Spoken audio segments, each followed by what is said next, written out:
Time to pull up a chair. We've got another great story for you today in the rLounge. If you keep bailing people out, they'll never learn to swim on their own. Today in the rLounge, it's time for this bestie to put on her big girl pants and sort herself out. Friend stole my boyfriend 10 years ago. Now she's begging for financial help because he abandoned her with 2 kids. I'm a regular visitor to this sub. However, this is my first post asking for advice and suggestions. I had a detailed post about my past, tales of love and betrayal, linking it below if anyone's interested in reading it in detail. A brief context before the problem statement. This was like 10 years ago when I, 30 female, 20 then, was badly betrayed by my best friend, Angela, 20 then, and boyfriend, Jake, 24 then. It was a classic cheating thing. Boyfriend effing the best friend, except that they got married and have 2 kids. When I think back, it feels like a different lifetime altogether. I'd just hit 20, navigating my career, friendships, and the roller coaster of dating. Back then, my world revolved around Jake, the jerk. I thought I was the one. That is, until my best friend, Angela, decided he was the one for her. So many years have passed. I don't remember all the minute details, but I'll cover the information to give you the wholesome story. Angela and I had been inseparable since college. We shared everything. Clothes, secrets, dreams. Little did I know that we were sharing his dick, too. Jake and I had been dating for almost 2 years, and I was convinced we were headed toward something permanent. Until I noticed a shift in her behavior. Angela started acting strange, being overly interested in Jake's whereabouts, and suddenly finding reasons to hang out with us more often. At first, I brushed it off. She was my best friend, and I thought she could never do this to me. When it became persistent, I confronted her. Like, bro, what's the matter? She sobbed and said she had recently had a breakup, so she was lonely, hence wanted to be around us. I wasn't convinced. I could smell a rat. I still remember the day it all went down. Jake stood me up at a restaurant. This was the 3rd time in a month, if I remember correctly, that he ghosted me and then came up with the most lame excuse. I was super upset and went to Angela to vent out. There I found 2 of them, twirling naked on her bed. I stormed out without listening to any of them. I felt so stupid and betrayed that day. Losing Jake was painful, but losing Angela was more pathetic. They both blew up my phone with their apologies. I blocked them and never spoke to them ever again. Angela showed up at my house, but I slammed the door in her face. I cut both of them out of my life. I tried my best to move on. Their animosity made me skeptic. I became very guarded about my feelings. It became difficult for me to meet new people for the fear of betrayal. It became worse when I got to know that Angela was pregnant and they were tying the knot. I felt stupid. It was not about betrayal anymore. I thought I was worthless, that Jake dumped me for Angela. It crushed my self-esteem. I sought therapy. It took years for me to come out of my shell. It was hard, but I focused on my career, made new friends, and eventually found love again with someone who treated me with the respect and loyalty I deserved. I did have trust issues with my current boyfriend, but he is compassionate and patiently gave me the time and assurance to build this relationship. Life moved on, but that feeling of betrayal remained. Jake was my first serious boyfriend, and Angela was my closest friend so far. The memories faded slightly, but it was impossible to completely erase it. Fast forward 10 years, and out of the blue, I received a message on Facebook from Angela. At first, I was tempted to delete it without reading it, but curiosity got the better of me. Her message was long, filled with apologies and regret. She confessed she was jealous of me with the way Jake treated and loved me. She said she never wanted to betray me, but it started with one moment of weakness when she was missing her ex-boyfriend and Jake was consoling her. One thing led to another and they started sleeping regularly. They thought it was a fling and would fizzle out soon and I would never get to know. They wanted to end it after every sex but somehow got naked again. The highlight of the message was that Jake had abandoned her. They have 2 kids, 8 and 5. Jake had just vanished without providing any child support. She has registered a missing complaint, but it's been over 7 months, but there's no luck. She was struggling, both emotionally and financially, and she was desperate for help. My first reaction was anger. After everything she had done, she had the nerve to ask me for help. But then I felt something unexpected. Pity. She has no family.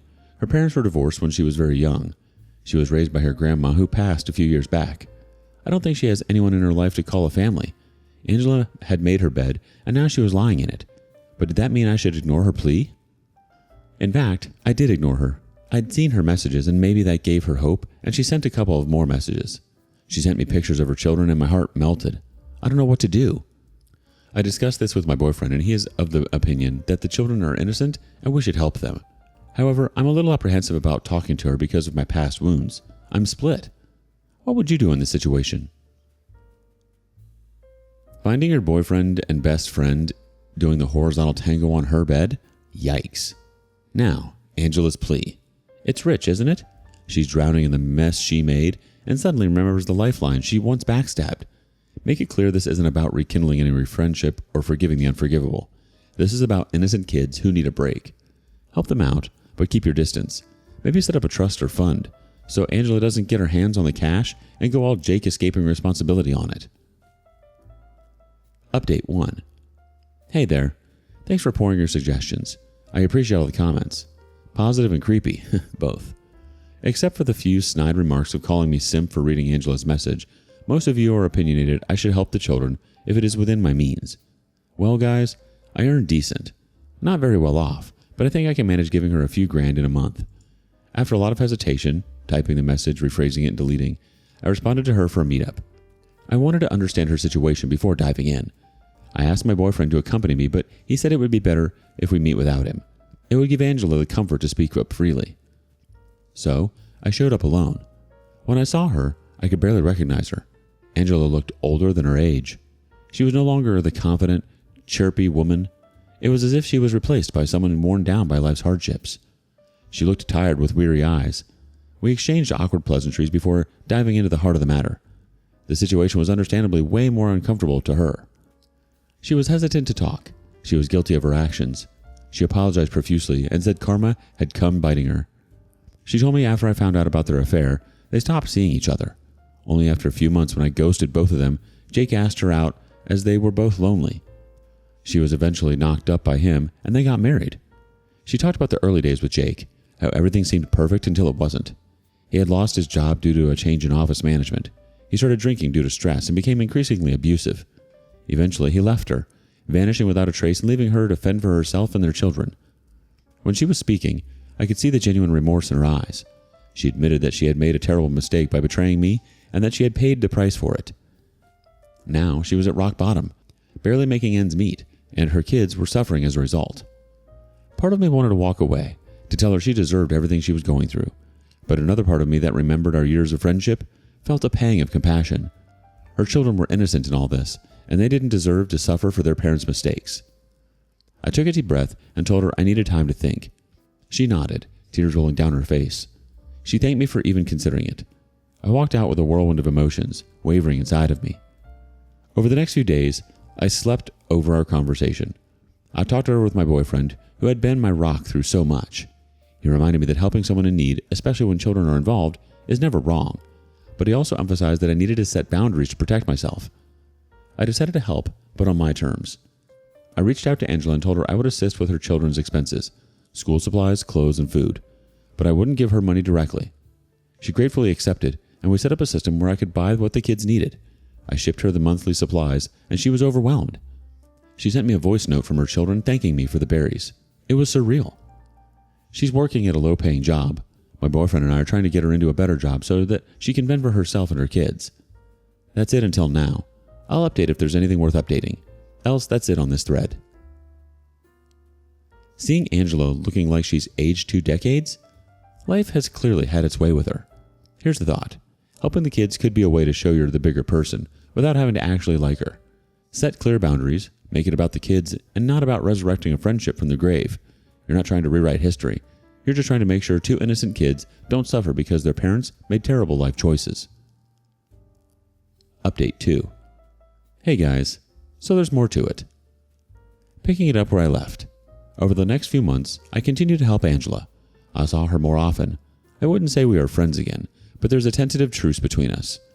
Helping Angela's children gave me a sense of purpose. They are bright, loving kids who deserve a chance at a better life. I also saw it as a way to close a painful chapter in my life. I feel this helped me better than my therapy, because even after the therapy I had a bitter feeling of vengeance. Meanwhile, my boyfriend referred her to his former employer for a decent salary. I was happy that Angela eventually got back on her feet. After a month of her new job, I told her I would be cutting off the monthly groceries I'd be providing since her salary should be able to cover for it. However, only 3 months later, she was fired from her job. She didn't tell us about it. It was my birthday and my colleague ordered a cake for me. My boyfriend and some of my close friends also bought me cakes and chocolates. It was too much for two of us to eat, so I thought to drop it at Angela's.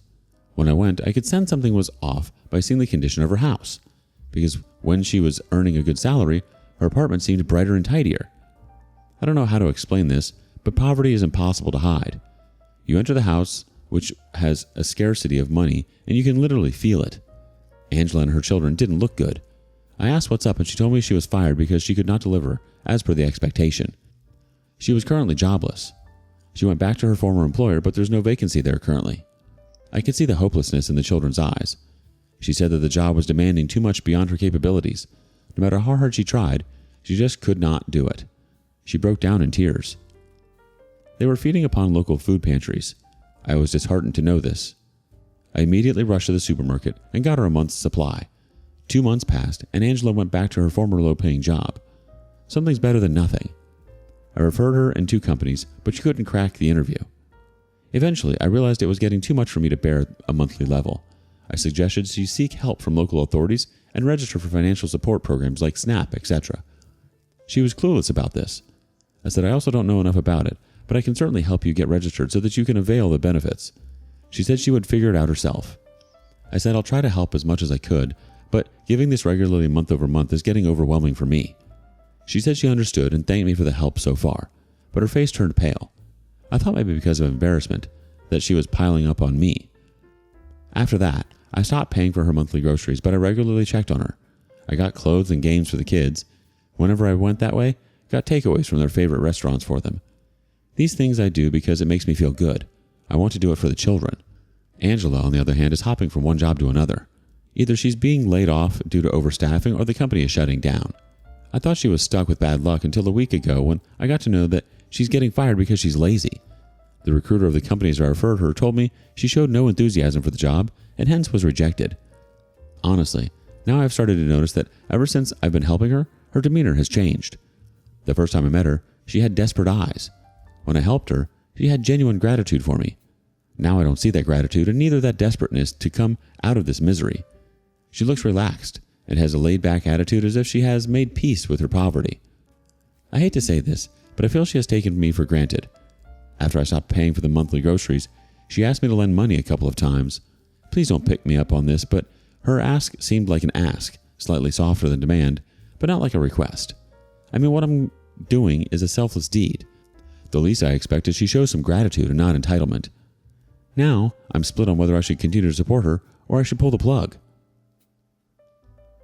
Asking for money with a tone that's just shy of demanding? She's really pushing her luck. Maybe it's time for some tough love. You've done more than enough for the kids, and they're lucky to have you looking out for them.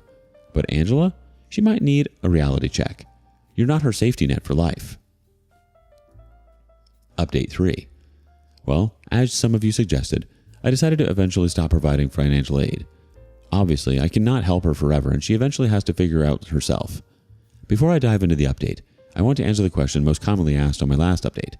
Did I become friends with Angela, or how is my relationship with her? You see, my relationship with Angela is far from friendship.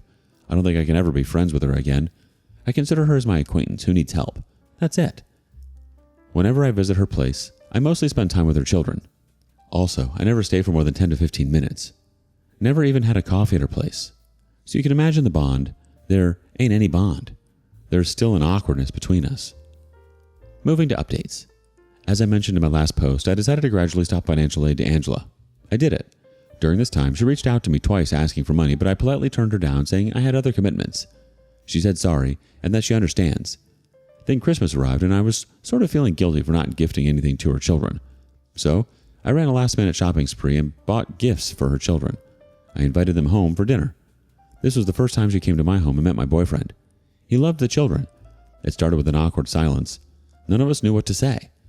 We can't talk about the past. Obviously, it's complicated.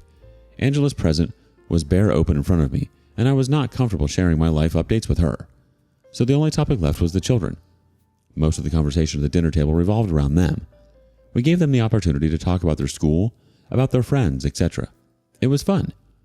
After dinner, my boyfriend asked me to give company to Angela and the children while he opted to clean the kitchen. I noticed Angela watching him a bit too closely. I tried to ignore it, chalking it up to my paranoia. After cleaning up, he took the children out for ice cream. We were sitting alone and she talked about how it's been ages since she has tasted a wine, so I offered her some. She got so happy that she hugged me. That was our first hug after 10 or 11 years. The children came back with some puzzle games and sat with my boyfriend to play. As the evening progressed, her behavior became more blatant. She made comments about how lucky I was to have someone like my boyfriend who was so gentle, kind, and so loving with the kids. I wanted to brush it off as a general compliment, but I just couldn't. I was extra cautious about her every action. I couldn't help but notice her tone became increasingly flirtatious. She was laughing too loudly at his jokes. She even brushed her hand against his arm while laughing. My heart sank. It was like a nightmare repeating itself. Kind of deja vu moment, you know? I felt the old wounds tearing up and the betrayal resurfacing. Angela was intending to spend the night at my place. She was telling her kids to take up my bedroom, but I told her we could not host them for the night. Our place was too small to accommodate all of us. She was clearly disappointed. She said she was drunk and wouldn't be able to drive back.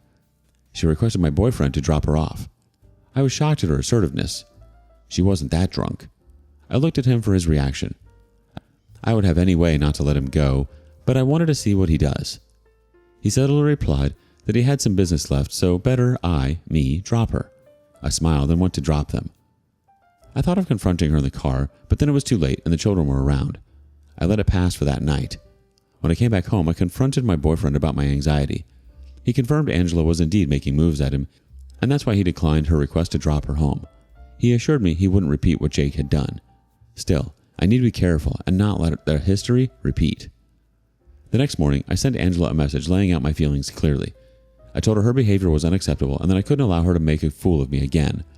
I explained that while I had been willing to help her for the sake of her children, her actions had crossed the line. Her response was swift and defensive. She accused me of overreacting, claiming she was just being friendly. But I know better. I had seen this before, and I wasn't going to be fooled twice. I know her moves. Instead of accepting her mistakes and apologizing, she tried to turn it around on me. She said I need not be insecure about my boyfriend because he's a loyal man.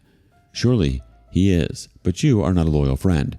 Even if I'm reading too much between the lines, what should I do? Just wait to bump naked into them like it happened the last time? No, that's not happening again. She was taking it casually until I asserted that I would no longer be providing financial assistance. Her response changed immediately. She started apologizing, saying there might be a misunderstanding and stuff. If she hadn't acted this defensive, I might not have cut off her financially. Maybe I would reduce the gifts I got for her children. But after seeing her true colors, I was like, you know what? You don't deserve help. She blew up the phone, begging for one last chance for the sake of the children, pleading she had nowhere else to go and stuff. Ignoring her plea and help was painful but necessary. Might be wrong, I don't know at the moment. It seems right. I couldn't let her toxic behavior jeopardize my life and happiness again. As much as I pitied her situation, I had to prioritize my own well-being and that of my relationship with my boyfriend. I told him about my decision and he affirmed that it was best for us to stay away from her.